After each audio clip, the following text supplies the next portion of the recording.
아멘. 감사합니다. 하나님의 말씀은 요한복음입니다. 요한복음 3장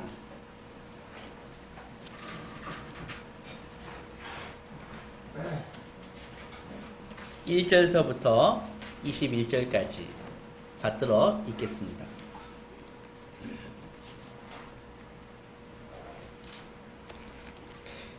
시작. 그런데 바리새인 중에 니고데모라 하는 사람이 있으니 유대인의 지도자라. 그가 밤에 예수께 와서 이르되 라비여, 우리가 당신은 하나님께로부터 오신 선생인 줄 아나이다 하나 하나님이 함께 하시지 아니하시면 당신이 행하시는 이 표적을 아무도 할 수 없음이니이다. 예수께서 대답하여 이르시되 진실로 진실로 내게 이르노니 사람이 거듭나지 아니하면 하나님의 나라를 볼 수 없느니라. 니고데모가 이르되 사람이 늙으면 어떻게 날 수 있사옵나이까? 두 번째 모태에 들어갔다가 날 수 있사옵나이까? 예수께서 대답하시되 진실로 진실로 내게 이르노니 사람이 물과 성령으로 거듭나지 아니하면 하나님의 나라에 들어갈 수 없느니라. 육으로 난 것은 육이요 영으로 난 것은 영이니 내가 내게 거듭나야 하겠다 하는 말을 놀랍게 여기지 말라. 바람이 임의로 불매 내가 그 소리는 들어도 어디서 와서 어디로 가는지 알지 못하나니 성령으로 난 사람도 다 그러하니라. 니고데모가 대답하여 이르되 어찌 그러한 일이 있을 수 있나이까? 예수께서 그에게 대답하여 이르시되 너는 이스라엘의 선생으로서 이러한 것을 알지 못하느냐? 진실로 진실로 내게 이르노니 본 것을 내가 땅의 일을 말하여도 너희가 믿지 아니하거든. 하물며 하늘의 일을 말하면 어떻게 믿겠느냐? 하늘에서 내려온 자 곧 인자 외에는 하늘에 올라간 자가 없느니라. 모세가 광야에서 뱀을 든 것 같이 인자도 들려야 하리니 이는 그를 믿는 자마다 영생을 얻게 하려 하심이라. 하나님이 세상을 이처럼 사랑하사 독생자를 주셨으니 이는 그를 믿는 자마다 멸망하지 않고 영생을 얻게 하려 하심이라. 하나님이 그 아들을 세상에 보내신 것은 세상을 심판하려 하심이 아니요 그로 말미암아 세상이 구원을 받게 하려 하심이라. 그를 믿는 자는 심판을 받지 아니하는 것이요 믿지 아니하는 자는 하나님의 독생자의 이름을 믿지 아니하므로 벌써 심판을 받은 것이니라. 그 정죄는 이것이니 곧 빛이 세상에 왔으되 사람들이 자기 행위의 악함으로 빛보다 어두움을 더 사랑한 것이니라.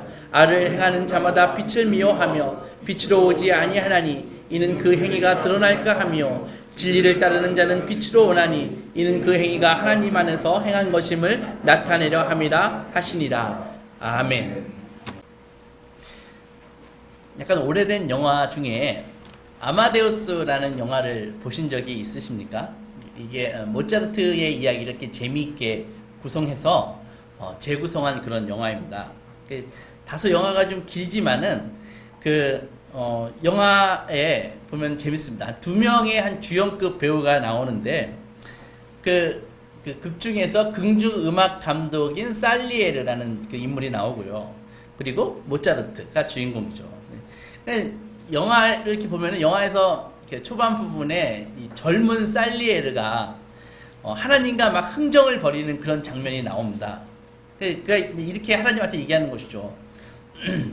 자기가 이제 고백을 하는데 나는 소년으로서 할 수 있는 아주 오만한 기도를 하나님께 드렸다. 그래서 그 기도 내용이 뭐냐 하면은 주여 저를 위대한 작곡가가 되게 해주시옵소서.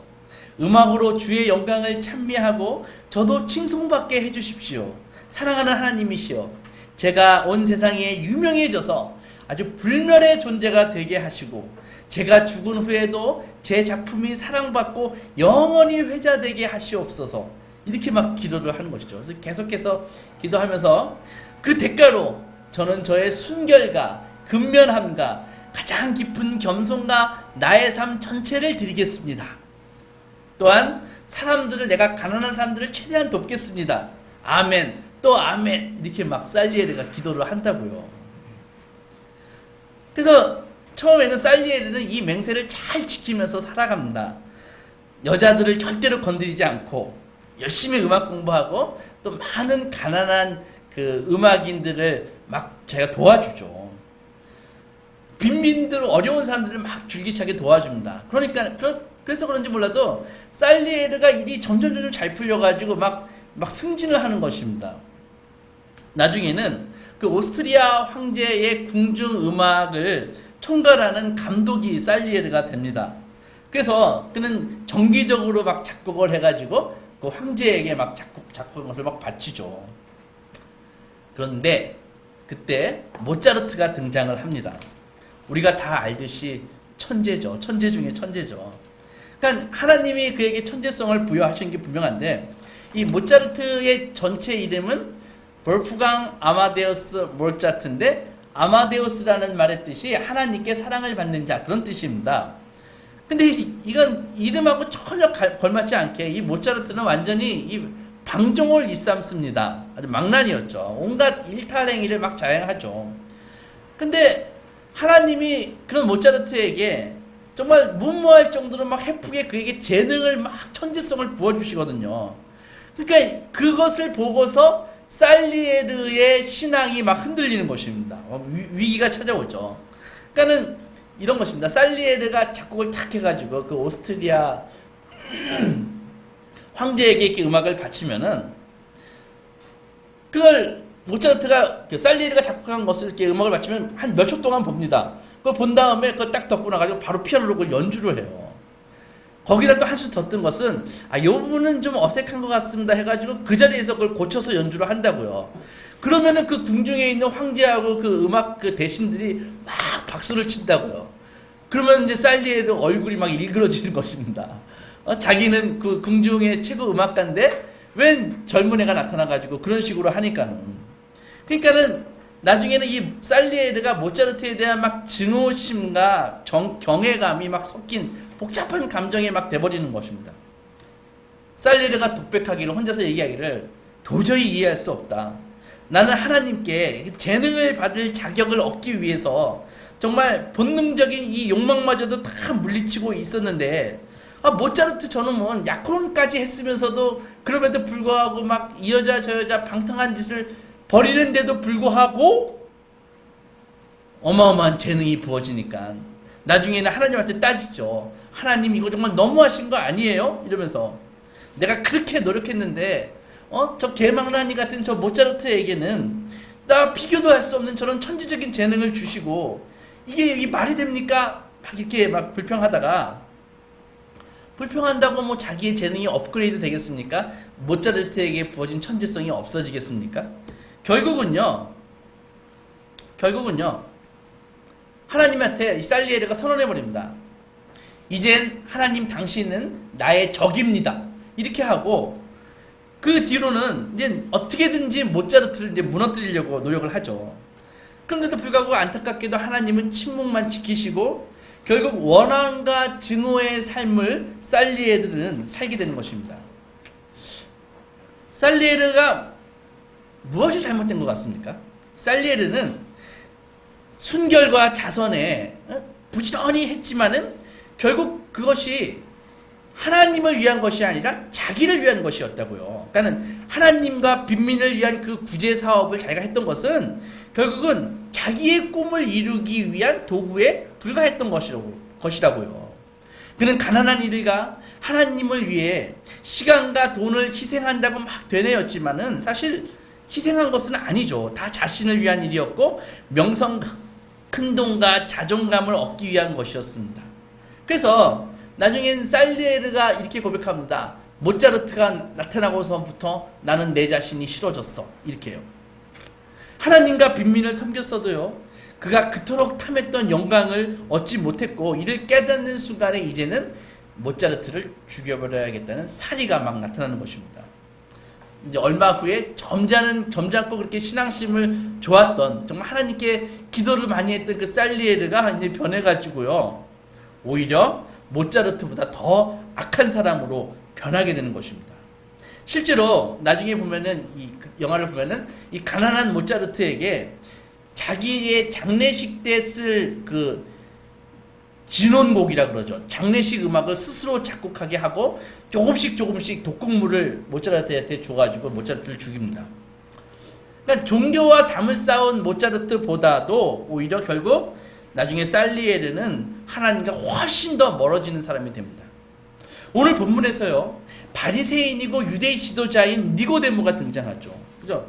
그러니까 니고데모를 소개하는 바리새인 그리고 종교 지도자 이 두 개의 말, 유대 지도자 이 두 개의 말로 가지고 정말 니고데모에 대해서 많은 것을 얘기해주고 있습니다.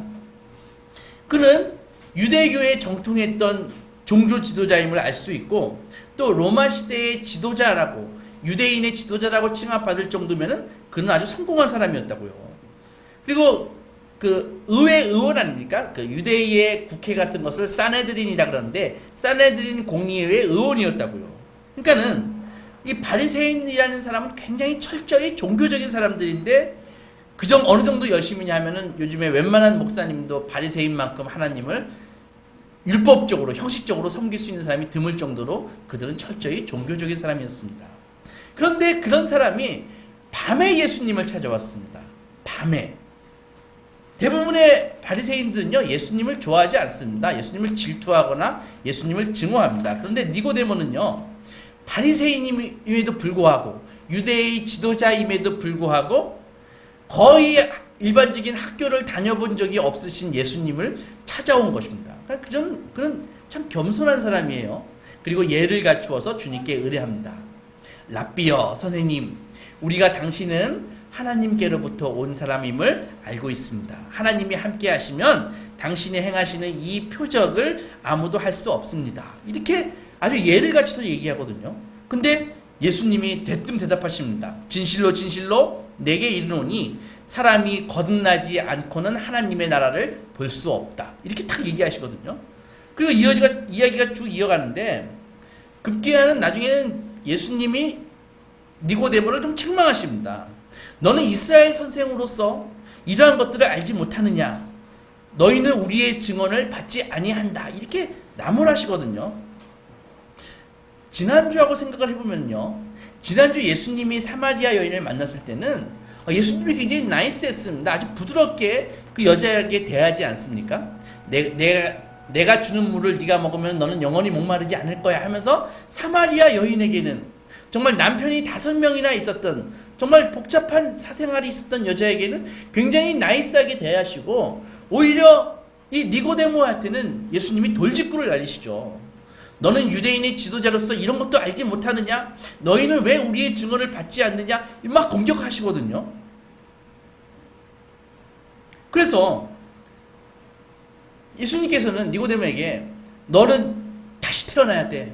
너는 거듭나야 돼. 이렇게 말씀하심으로써 유명한 그 거듭남, 다시 태어나는 것 이런 것에 성경에 소개되는 부분이 여기서 나오는 것입니다.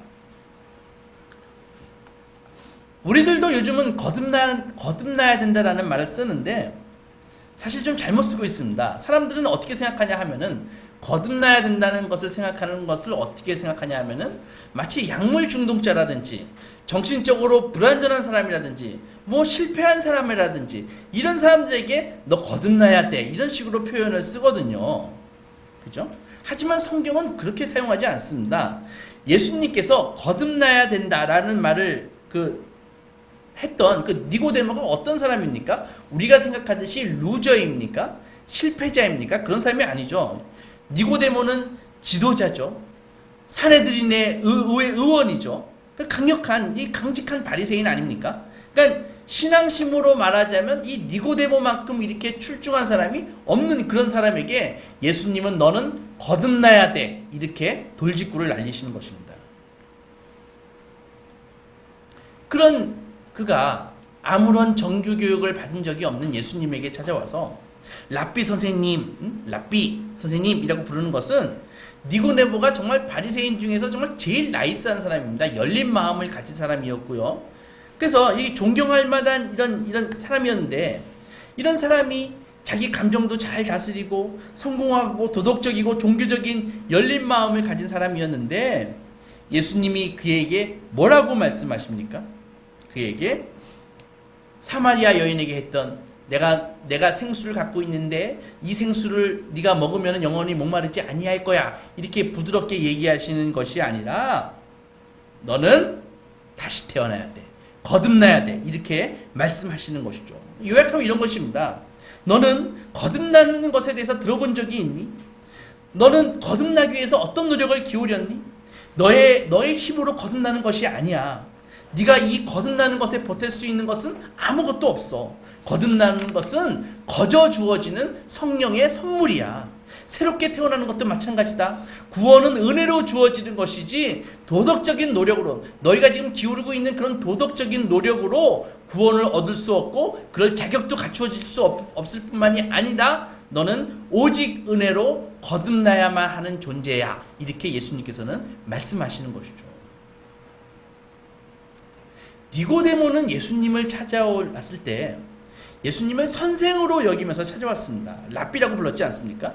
그러니까는 니고데모가 참 좋은 사람임에도 불구하고 예수님을 찾아온 목적이 선생님께 한 수 배우기 위해서 찾아왔다는 것이죠.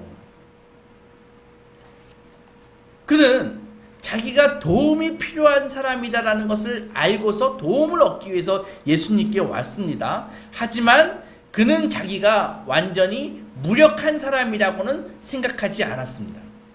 이 차이를 아시겠습니까?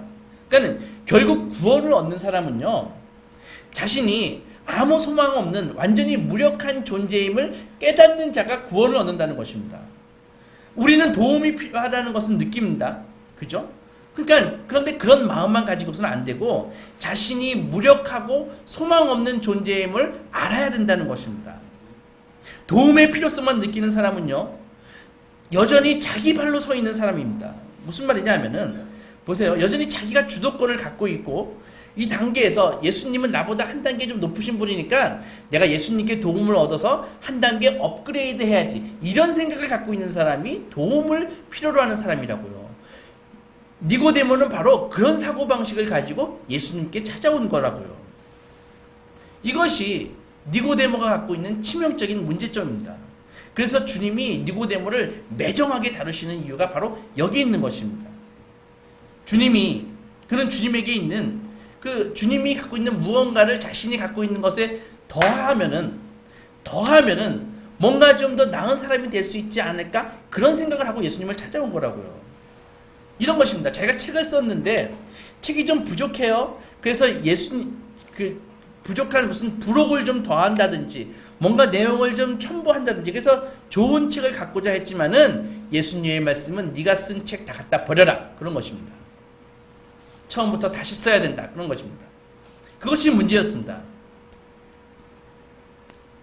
그는 당연히 자기가 지금 하고 있는 것에 뭔가 좀 더하면은, 그래서 예수님, 당신이 유일무이하신 분임을 알겠습니다. 저는 이스라엘의 선생입니다. 당신이 가진 별도의 것이 무엇입니까? 어떻게 해야 내가 그것을 얻을 수 있겠습니까? 제가 할 일을 알려주십시오. 이것이 바로 니고데모가 했던 치명적인 착각입니다. 주목할 것은 이것입니다. 그는 간절히 알고 싶었기에 계속 물었습니다. 사람이 늙으면 어떻게 다시 엄마 뱃속에 들어갈 수 있나요? 어떻게 그런 일이 일어날 수 있죠? 하지만은 이런 것들이 니고데모에게 나타났던 전반적인 문제점이라는 것입니다. 그것이 바로 유대인 지도자 니고데모의 한계입니다. 니고데모는요, 자기가 정말 진짜 필요한 것이 생명임을 이해하지 못했습니다. 대신에 사람에게 취할 수 있는 어떤 가르침, 따라서 어떤 실천할 수 있는 어떤 가르침, 마치 돌을 닦고 면벽을 하면 얻을 수 있는 깨달음, 이런 것이 자기에게 필요한 것이라고 생각을 했거든요. 하지만 예수님은 그것이 아니다. 너에게 필요한 것은 어떤 지식이나 깨달음이 아니라 바로 생명이다. 이걸 말씀하고 계시는 것이죠. 오직 그 생명을 소유한 자만이 하나님의 성품에, 신의 성품에 참여할 수 있다. 이렇게 말씀하시는 것입니다. 우리가 무엇을 가졌든요, 종교나 도덕이나 철학이나 다른 무엇을 가졌든 전부 무가치한 쓸데없는 이유가 바로 이것입니다. 주님은 말씀하십니다. 니고데모, 너는 거듭나야 돼. 물과 성령으로 거듭나야 돼. 이 문제에 대한 너의 생각은 다 잘못됐다. 거듭나지 않으면은 아무것도 받을 수가 없다. 그러니까는 참 예수님을 보시면 놀랐습니다. 이 니고데모와 같은 사람에게 이렇게 말씀하시는 거 보면 참 놀랐습니다. 예수님은요, 저 길에 있는 저 창녀나 세리하고 그리고 최고의 엘리트인 니고데모하고요, 똑같이 영적인 측면에서부터 보면은 똑같은 위치라는 것입니다. 한쪽에는 도덕적으로, 영적으로, 사회적으로 성취를 많이 한 니고데모가 있습니다. 다른 한편에는 길바닥에 나앉은 거의 중독자가 된 그런 사마리아 여인이 있습니다. 그런데 하나님이 보기에 이 둘은 완전히 똑같다는 것입니다. 두 사람 모두 처음부터 다시 시작해야 된다는 것입니다. 두 사람 모두 거듭나야 된다고 말씀하시는 것입니다. 두 사람 모두 영원한 영적인 생명이 필요하고 그렇지 않으면은 다른 것들이 그들을 산채로 삼켜버릴 것이다 라고 말씀하고 계시는 것입니다. 그 생명은 인간의 알량한 노력으로 얻을 수 있는 것이 아니라 오직 위로부터 공짜로 주어지는 선물이라고 말씀하시는 것입니다. 예수님은 어떻게 그런 말씀을 하실까요? 그분은 인간에 대해서, 죄에 대해서 아주 명확한 인식을 하고 계시기 때문입니다. 이렇게 온전한 이해를 하고 계시기 때문에 이렇게 말씀하시는 것입니다. 우물가의 여인을 봐라. 아마 대부분의 사람들은 왜 예수가 이 우물가의 여인을 할 때 예수가 말씀하실 때는 이해가 갑니다. 죄인이지 않습니까? 남편을 5이나 두고 있는 그런 죄인 아닙니까? 이해가 가죠. 하지만 예수님께서 니고데모에게 얘기하셨을 때는 많은 사람들이 이해 못하고 있는 것입니다.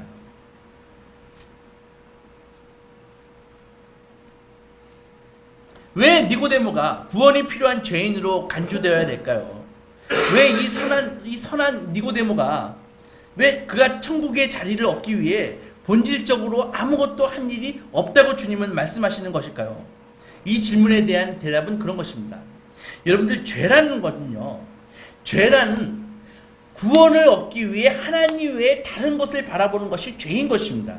말하자면 자기 스스로 자기 자신이 주인이 되고자 하는 것이 죄인 것입니다. 이것이 죄에 대한 성경의 정의입니다. 사람들이 스스로 구원자가 되기 위해서 하는 두 가지 패턴이 있습니다. 첫째는요, 이런 것이에요. 첫째는 자기가 모든 그런 도덕적인 것은 다 갖다 버리고 오직 쾌락과 행복을 추구하는 것입니다. 그러니까 저 우물가의 여인처럼요, 그는 섹스나 돈이나 권력을 일종의 자기의 구원으로 삼는 것입니다. 요즘도 이런 사람들이 얼마나 많이 있습니까? 날마다 텔레비전에 방송되는 사람들이 그런 것 아닌가요? 그죠? 죽음 이후에는 나는 관심 없어. 오직 여기에서 그 세 가지, 그걸 내가 자유롭게 추구할 수 있는 것이 그 사람의 구원입니다. 물론 말로는 이렇게 얘기하지 않죠. 그의 삶과 행동이 그렇게 얘기할 뿐입니다. 그러니까 그저 이 세상에서 자신의 성공과 쾌락이 그의 유일한 구원인 것입니다. 그러나 성경은 명백히 그런 사고에 대해서 어리석다라고 말씀하십니다. 여러분들, 성경에 욕이 있다는 거 아십니까? 성경의 가장 큰 욕은 뭐냐 하면은 바로 어리석다라는 것입니다. 반면에 성경에서 가장 큰 칭찬이 무엇입니까? 지혜롭다, 그런 것입니다. 하나님, 어리석은 자는 마음에 이르기를 하나님이 없다 하도다, 딱 선언하시거든요. 그런 부류가 첫 번째 부류입니다. 두 번째는 무엇입니까? 바로 두 번째 부류는 직접 스스로 자신이 주인이 되어서 구원자가 스스로 되겠다고 하는 것입니다. 내가 선한 삶과 도덕을 막 성취했으니까 하나님은 나에게 복을 주고 내가 원하는 방식으로 내 기도를 들어주어야 돼, 이렇게 생각하는 것이죠.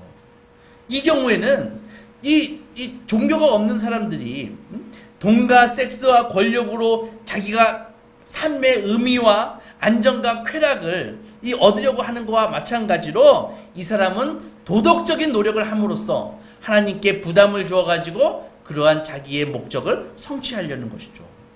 그러나 본질적으로 예수님께서는 이 두 부류가 다 똑같다, 이렇게 말씀하시는 것입니다.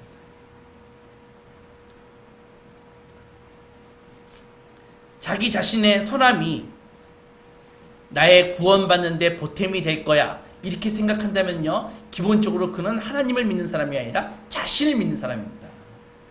즉, 이럴 경우에는 실제로 간음을 하거나 강도짓을 하는 것은 아니지만 그 사람의 마음이 점점 더 자만심과 독선과 불만과 질투와 앙심으로 가득 차 주변 사람들을 비참하게 만들 것입니다. 그러나 보십시오. 니고데모나 사마리아 여인과 똑같이 은혜가 필요한 죄인들입니다. 그리고 우리도 마찬가지입니다. 이 두 가지 모두 스스로의 구원자이자 스스로 주인이 되고자 하는 것입니다. 하나님을 우리에게 빚진 자로 만들어서 최소한 하나님을 우리가 원하는 대로 컨트롤하려는 것이죠. 예수님은 두 가지 모두를 다 죄라고 말씀하십니다. 우리에게는 생수가 필요하고 생수를 얻기 위해선 거듭나야 된다. 이렇게 말씀하고 계십니다. 주님께서는 계속해서 말씀하십니다. 우리는 회개하고 우리의 그 잘못된 욕망을 인정하고 예수 그리스도의 오직 십자가로만의 십자가를 통해서 우리에게 구원이 임함을 깨닫고 이것을 하나님께 구해야만 되는 존재야. 이렇게 말씀하고 계시는 것이죠. 어떤 사람은 이렇게 얘기하는 사람도 있습니다. 나 이 첫 번째, 두 번째 경우에 다 속하지 않아. 나 도덕적으로 선하지만 종교는 없어. 신이 존재할 수도 있지만은 그거 어떻게 알아? 확신할 수 없잖아. 그러나 어쨌든 나는 착한 사람이고 중요한 건 그거 아니겠어? 이렇게 얘기하는 사람들 많이 있습니다. 나 선량하게 지금 살고 있어. 그리고 죽어봐야 알지 어떻게 알겠어? 이렇게 얘기하는데 정말 중요한 것이 그냥 이 땅에서 나이스하게 착하게 사는 것일까요? 한번 이런 생각을 해보겠습니다. 과부가 있었습니다. 어린 아들이 있었죠. 근데 지극정성으로 길렀습니다. 모든 것을 다 아들에게 쏟아가지고 아들을 정말 어렵게 일을 하면서 아들을 좋은 대학에 보냈습니다. 그리고 그 아들은 졸업해가지고 좋은 직장에 얻었죠. 그런데 그래서 그 아들을 기를 때 이렇게 교육했습니다. 얘야, 너는 다른 사람들을, 가난한 사람들을 돌보고 아주 성실한 사람이 되어야 돼. 이렇게 얘기했거든요. 근데 그 아들이 과연 졸업을 하고 직장을 갔어요. 그래서 그 아들이 다른 사람을 돕고 성실하게 사는데 이 아들이 어머니를 찾지 않아요. 1년 가도 어머니를 찾지 않아요. 어머니한테 전화도 안 해요. 편지도 안 해요. 그러면서 하는 말이 나는 가르침대로 성실하게 살고 있고 가난한 사람을 돕고 있어. 이렇게 얘기한다면은 이 아들이 지금 제대로 살고 있는 것일까요? 절대 그렇게 얘기할 수 없죠. 이 아들은 지금 배은망덕한 것입니다. 마찬가지입니다.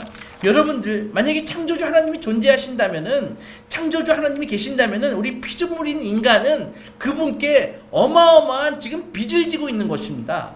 만약 하나님이 존재한다면 우리는 단지 도덕적으로 괜찮은 삶보다 훨씬 많은 것을 그분께 지금 빚지고 있는 것입니다. 우리가 행하는 그 알량한 선행 이런 거 가지고 하나님의 큰 은혜를 퉁칠 수 없다는 것이죠. 하나님은 우리의 삶의 중심이 되셔야 되는 것입니다.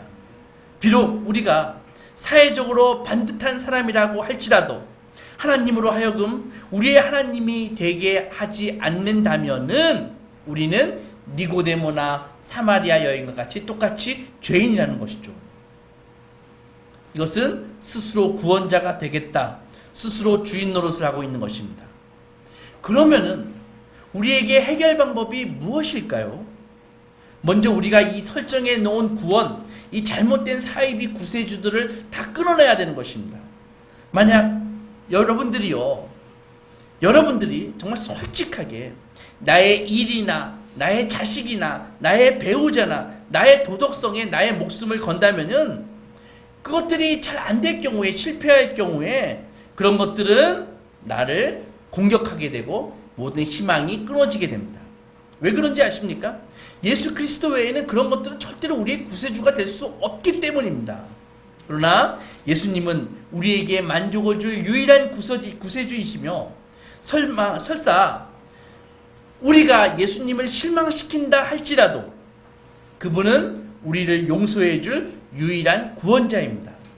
우리의 일이나 우리의 자식이나 우리의 도덕적 행동이 우리 죄를 위해서, 나를 위해서 죽어줄 수는 없는 것 아닙니까?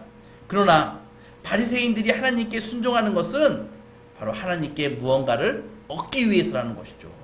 그들의 목적은 그 하나님 자신을 얻으려는 것, 그런 것이 아니라 그분을 닮고 사랑하고 알기 위해서 섬기는 것이 아니라, 종교적이고 도덕적인 사람들은 구주와 주님으로서 예수님은 피하고 그 대신 예수님을 뭔가 교훈을 줄 수 있는 그런 랍비로 보고 있는 것입니다. 많은 사람들이 죄를 나쁜 짓을 하는 것으로 생각합니다. 그러나 예수님은요, 도덕적인 잘못을 하나도 안 하는 사람이라 할지라도 가장 방탕하고 부도덕한 사람 못지않게 영적으로 철저히 잃어버린 자가 될 수 있음을 알려주고 있습니다. 왜 그럴까요? 죄란 단순히 규범을 어기는 것이 아니라 구주를 주님이요 재판장이신 하나님의 자리에 자신이 올라서는 것입니다. 그러니까 이런 것이 에덴 동산에서 선악을 알게 하는 나무를 따먹는 아담하고 똑같은 것이죠. 그러니까는 첫머리에 소개했던 영화에서 살리에르하고 똑같습니다. 우리는 이렇게 생각할 수 있습니다. 내가 순결을 지키고 내가 어려운 사람을 돕는 삶은 하나님의 뜻이 아니었나? 하나님의 뜻이었잖아. 내가 하나님을 높이고 복종했잖아. 하지만 살리에르는 하나님의 그 순전한 은혜에 의지한 것이 아니라 자신의 선행으로 하나님께 빚을 지어가지고 부담을 주어가지고 하나님을 통제하려고 하는 것이죠. 이런 것은 스스로 구원자가 되는 행동인 것입니다. 스스로 자신의 구주와 주인이 되는 방법은 두 가지가 있는 것입니다. 하나는 도덕법을 지키고 아주 기준대로 사는 것이고, 또 하나는 도덕을 어기면서 자기의 욕망대로 사는 것입니다. 예수님은 세상을 도덕적인 착한 사람들과 나쁜 사람들로 나누지 않습니다. 그분이 보여주시듯이 모든 인간은요, 스스로 구원자가 되겠다고 하는 그 사업에, 셀프 구원 사업에 다 몰두해 있습니다. 하지만 니고데모와 사마리아 여인 둘 다 틀렸는데도 예수님께서는 둘 다 소중히 여기셔서 그들을 복음으로 초대하십니다. 복음은요, 이런 것입니다. 종교가 있건 없건 간에, 도덕적이나 부도덕한 사람이건 간에 이런 모든 사람들을 다 포용하는 것이 복음인 것입니다. 그래서 복음의 관점에서는 니고데모나 사마리아 여인이나 다 틀렸지만 모든 사람은 다 하나님의 사랑을 받는 것입니다. 복음은 모차르트나 살리에르나 다 틀렸지만 그들을 다 복음으로 초대하는 것입니다. 바리새인 같은 사람은 세상을 둘로 나눕니다.